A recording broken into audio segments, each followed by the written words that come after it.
Johnson Waccs program with Fibber McGee and Molly.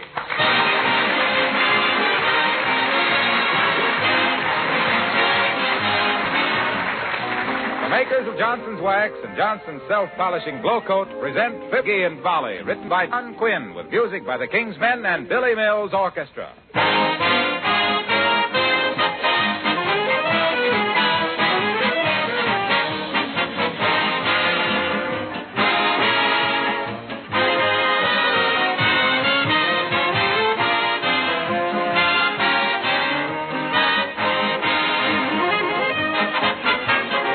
We've just received some good news. The National Safety Council has presented the makers of Johnson's Wax with a special wartime award for distinguished service safety. The council is conducting an accident prevention campaign at the request of President Roosevelt to save manpower for war power. Although working under pressure and devoting a good part of their plant to making finishing products that serve the war or war equipment manufacturers, S.C. Johnson & Son have reduced their accident frequency rate this past year by 83 1/3%. The council reports that in the first year of the war, the number of American workers killed by accidents was 6 times as great as the number of Americans killed on all battlefronts. The time lost by industrial accidents in this period could have built 100 aircraft carriers or 23,000 bombing planes. I think you'll agree that every worker, man or woman, in every plant in these United States and Canada should do his level best to be careful, to avoid accidents, to keep well, and to work hard to back up those boys in Guadalajara in North Africa.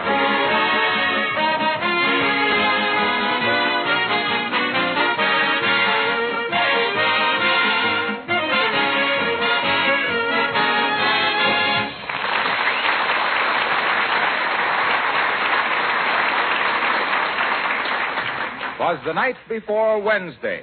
And here, as usual, are Fibber McGee and Molly.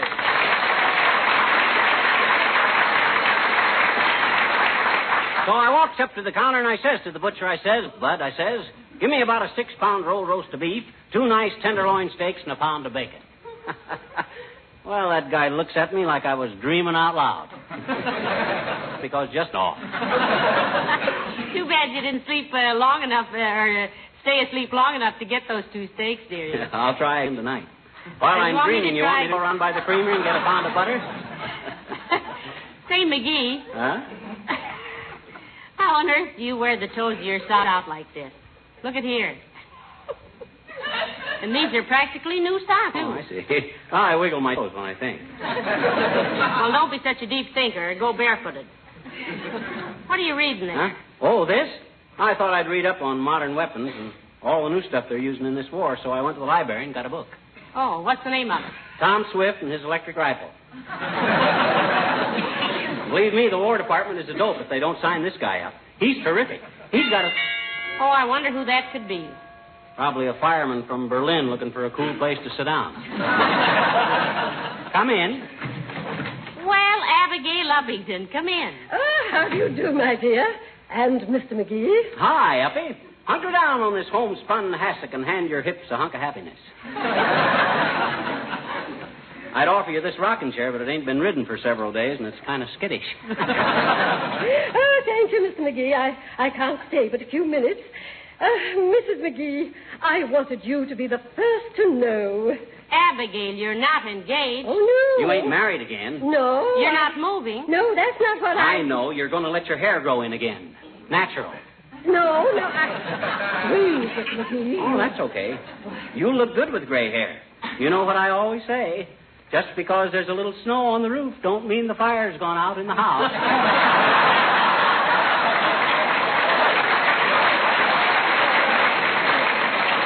Besides, up in you all... Huh? Be quiet a minute, dearie. Now, what was it, Abigail? Oh, my dear, I am about to join the Waccs, the Women's Army Auxiliary Corps. Oh, have you put in your application yet, Abigail? No, but I believe I meet the basic qualifications. Oh, I bet you do at that, Uppy. You got more basic qualifications. McGee. Will you be quiet a minute, dear? Sure, but I was just trying to ease the tension. This is a serious moment in a young girl's life. Just before she goes into the Army. What are the basic qualifications, Abigail? Well, one must be a citizen of the United States And I am. And one must submit satisfactory proof of birth. That always seems awful silly to me. You got to prove you were born. Where do they think a big gal like you came from? A box of Cracker Jacks? One of these days, somebody... McGee, please.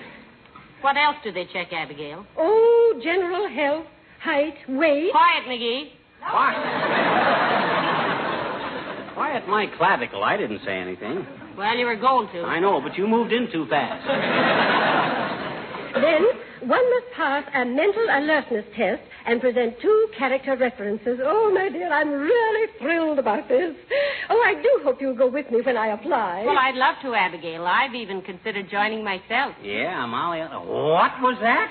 Oh, no, you don't. You got a home and a husband. You got responsibilities. You know what happens when I eat my own cooking.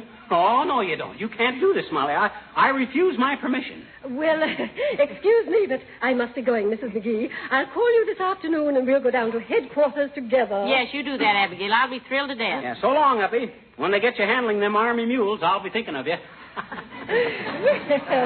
thank you, Mr. McGee. I shall naturally be thinking of you, too. Goodbye.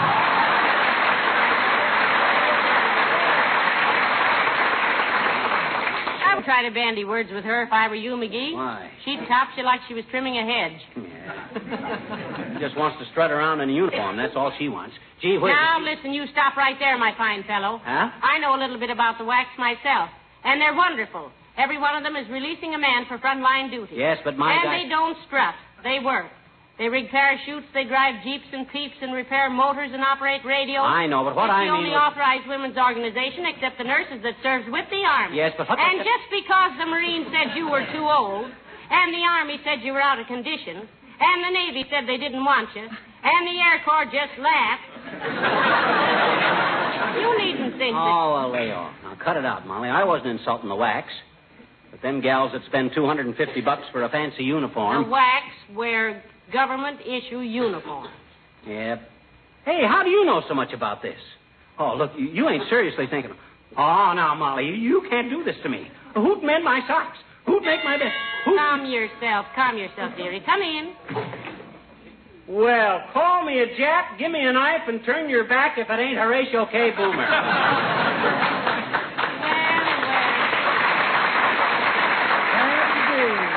Hello, Mr. Boomer. Long time no NBC. Good afternoon, my pretty, and a reluctant recognition to you, rat face. What, to use a vulgar colloquialism, is cooking? Oh, nothing much, Boomer, you old reprobate. Just talking about Mrs. Upington joining the Waccs. You got a nice military wristwatch you can sell her that you found sticking to your fingers in some jewelry store? Oh, now, McGee. You wrong me, my boy. I'm not the Horatio K. Boomer you once knew. I'm a reformed character, yes, indeed. What caused this sudden gush of purity? 6 months in the clink? Not at all, not at all. Finally saw the error of my ways. Got a job in a defense plant. Oh. Came to the conclusion that crime didn't pay. Enough. A likely story. Let's see your identification badge, Mr. Boomer. Why, certainly. Identification badge. Where did I put that badge?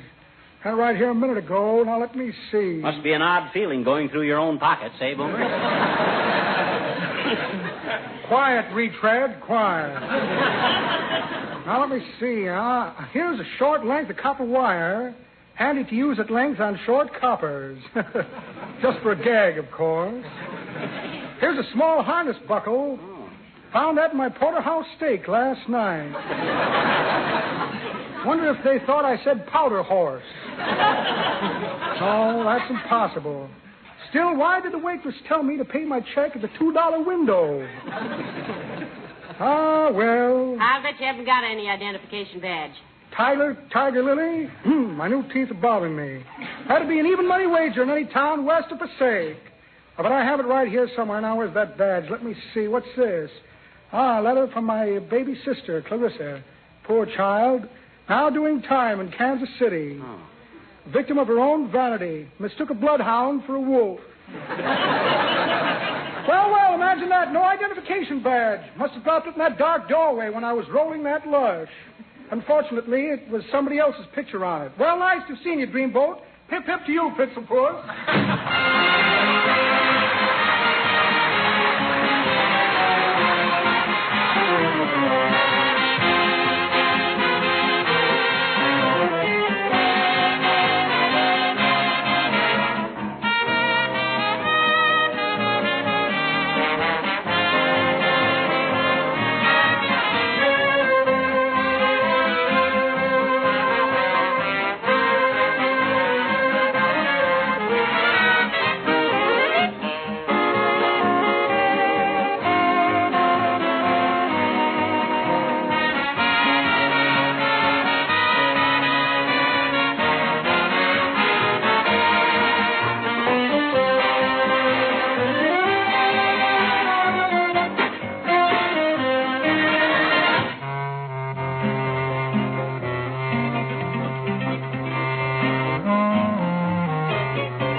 let's be sensible about this. Let's talk this over. Talk what over, dearie? This thing about you joining the Waccs.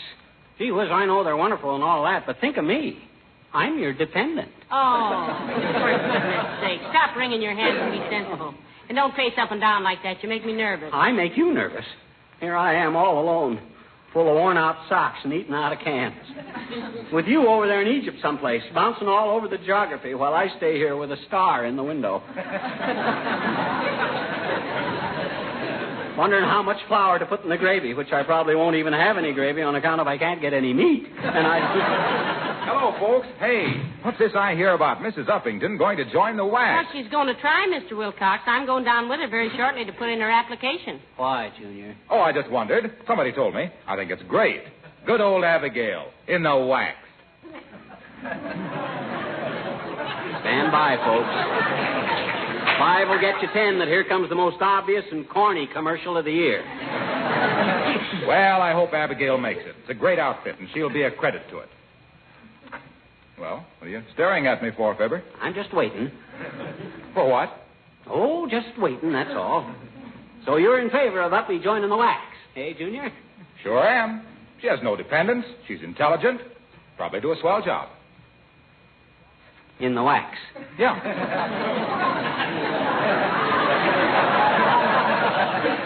Say, what on earth is going on here anyway? This is the silliest dialogue I've heard since we dramatized the Count of Monte Cristo in our barn and the pig got loose. Did you want anything in particular, Mr. Wilcox, aside from telling us about Mrs. Uppington and the Waccs? Uh-oh. Here it comes, folks. Well, yes. I wanted you folks' opinion on something. May I use your phonograph a minute? Why, certainly, Mr. Wilcox. Roll the rug back, dearie. Huh? I imagine Mr. Wilcox wants to show us a new buck and wing or something. Now, wait a minute. What is this anyway, Harlow? Well, it's very simple. I've been listening to the radio a lot lately, and I've wondered if maybe I'm not in a rut. If our radio advertising doesn't need a little more hoopla. So I made up a few records. This I shall have to hear. Yeah, go ahead, Junior. And I don't think you're in a rut. I think you're in the groove. My philosophy has always been... In a rut. Go ahead, Mr. Wilcox. All right. Wait till I adjust this turntable. Here we go. Now, look. This is the whimsical type of announcement. Who's there? I'm dirt. I'm dust. I'm dampness. Well, I'm Johnson's wife, and I won't let any of you in, so there. She won't let dirt and dampness in. She keeps old dust outside. Because if you're paused for station identification, the fingerprints on the furniture, they'll wipe right off with Johnson's wax. These are the Waccs. Well, I think you got something there, Junior. And I hope it ain't catching. But listen to this one. Now, this is the dramatic type, the heartbreaker. No, George, I simply can't go to the fireman's ball tonight. My housework has simply worn me to shreds. I feel like a cat that something had dragged in. But lamb chop. And don't call me lamb chop. This is Meatless Tuesday, and you know it. But, Dumpling, you wouldn't be so worn out from housework if you used Johnson's wax on floors, furniture, and woodwork like other good housekeepers do. Mr. Jones is right. Use Johnson's wax. It's great. It saves time, saves energy, saves work. Get some from your dealer today. That's the dramatic type. Yeah. That's the dramatic type, all right. I'll bet those phonograph records aren't turning over half as fast as Edison is. What else you got, Junior? Well, look. Then there's the novelty type, like this.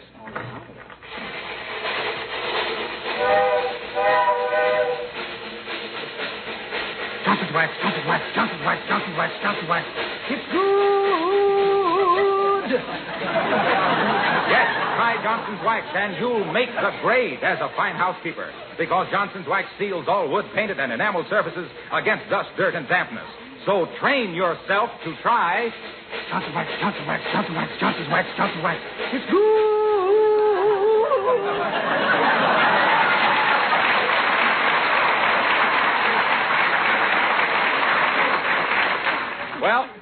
Well, folks, what do you think? Yeah, I kind of thought so myself. See you next week. So long, folks.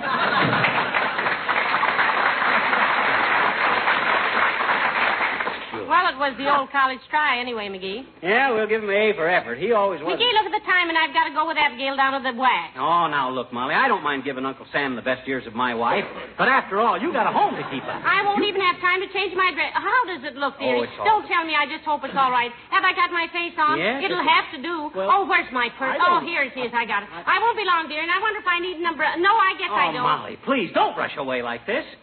After all, when a girl joins the Army, she... Well, at least you could kiss me goodbye. Why, sure I could, darling. Goodbye.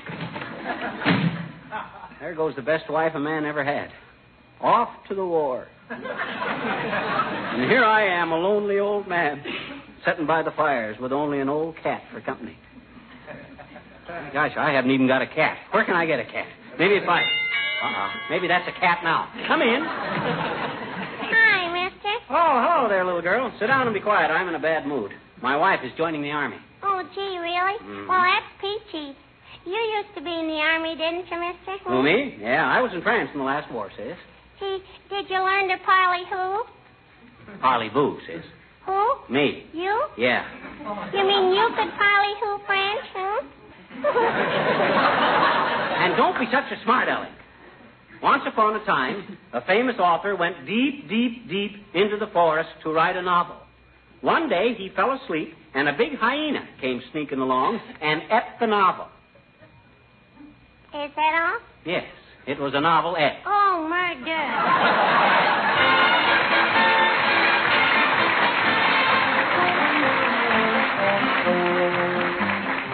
The King's Men sing, would you rather be a colonel with an eagle on your shoulder than a private with a chicken on your knee?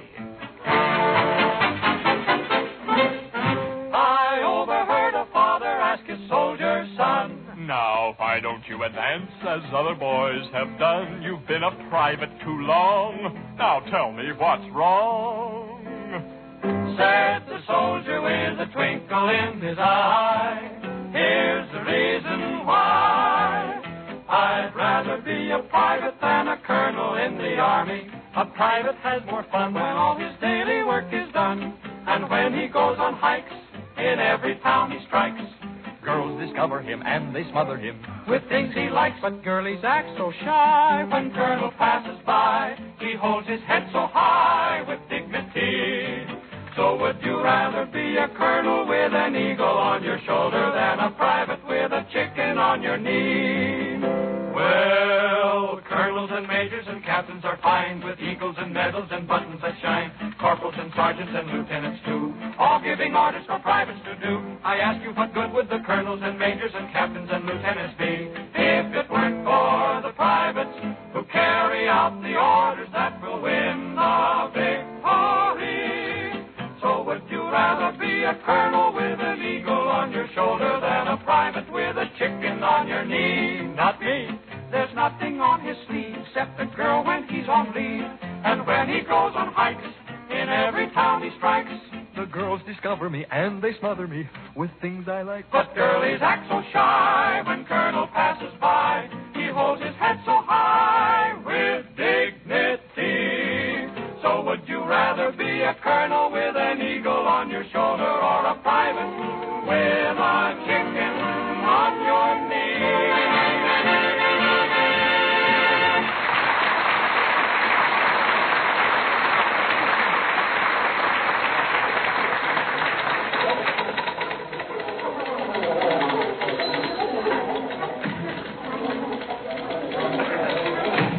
Yes, ladies. I'm Lieutenant Gordon. Could I help you? Yes, you could, dearie. My girlfriend here wants to enlist. I'm Mrs. McGee, and her name is Abigail Upington. Yes, my name is Abigail Abington. Abigail Abington. Oh, my. Oh, I'm so nervous. There's no reason to be, Miss Upington. Mrs. Upington, sir. Madam. Oh, how does one address a female lieutenant? Lieutenant. Simple, isn't it? Oh, well, I must confess I'm rather ignorant of the organization, Your Honor. Oh, I mean, Lieutenant, but I'm a widow. I have no dependents, am in good health, and I am a United States citizen. Well, those are all desirable qualifications, Mrs. Uppington. Let me explain briefly about the Women's Army Auxiliary Corps. It is a corps of women in military uniform, under military discipline, receiving military pay. We serve officially with the Army. And when we have recruited our necessary 150,000 members, it means that 150,000 men are released for combat duty. Do you speak any foreign languages, Mrs. Uppington? Why, no, I don't believe Oh, now, Abigail, you do, too. Don't be so modest. You talk pig Latin like everything. Well, I'm afraid pig Latin would not be very useful to us, Mrs. McGee. We have very little contact with the German General Staff.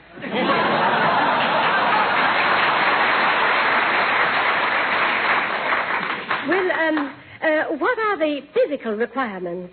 Just general good health, Mrs. Uppington. You don't have to be a perfect physical specimen. Oh, Abigail, you lucky girl. Yes. How much is the pay in the Waccs, Lieutenant? Exactly the same as in the Army, with all living expenses paid. We feel this is a great opportunity for American women. Many of them will develop special skills which will be very useful after the war.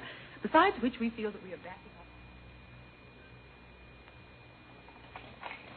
up. Well, let me see. It says half a cup of shortening, cup of graduated sugar,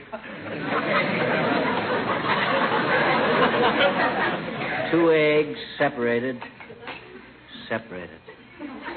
Separated from what? Who wrote this dad-ratted cookbook anyway? Colonel Stoutenagel? Now, let's see now. Oh, well, I'll never get this cake baked. Come in. Hello, Mr. McGee. Hello, Mrs. Oh, where's Mrs. McGee?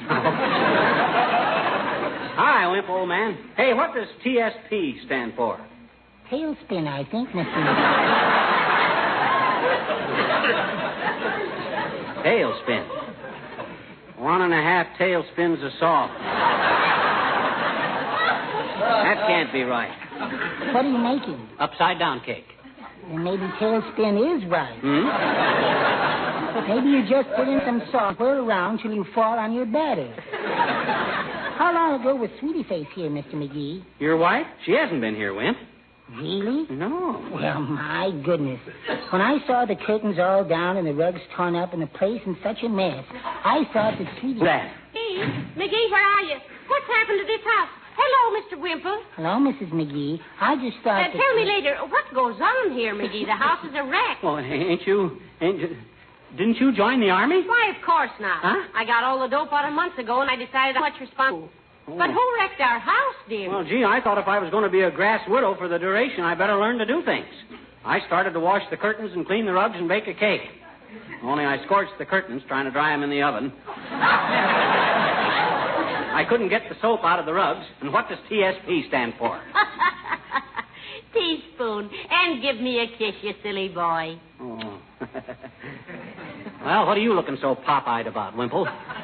You mean you can make a mess like this in the house, and when your wife comes home, she kisses you? Oh, dear.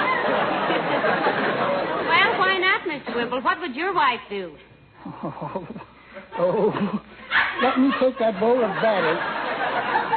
Let me take that bowl of batter, Mr. McGee. I might as well be stirring it while I shudder.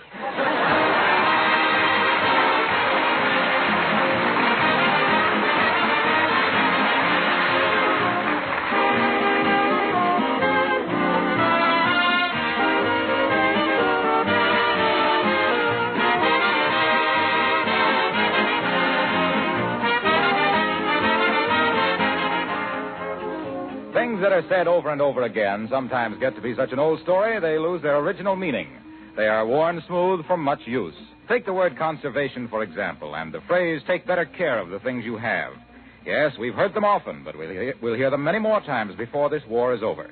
Because it is important to take better care of the things we have. It is vital to conserve your resources and our manpower in little ways, in every home in the land. And that brings me back for a moment to Johnson's Wax, used in millions of homes for the protection and preservation of floors, furniture, and woodwork.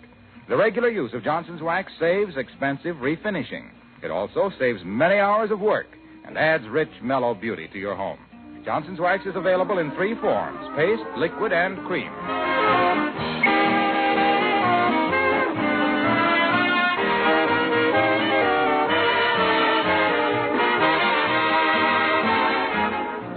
gentlemen, or rather just ladies, the Women's Army Auxiliary Corps, known as the Waccs, really does need 150,000 members. This is the answer to the question lots of you have been asking, what can I do to serve? Yes, and after seeing some of those snappy-looking women, I think they ought to change the old slogan to join the Army and let the world see you. Good night. Good night, Al.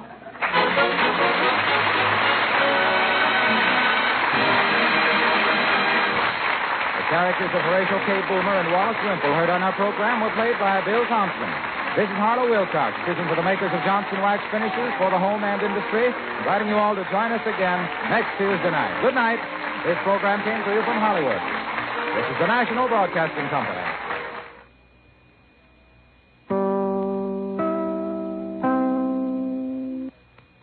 Chicago, WMAQ.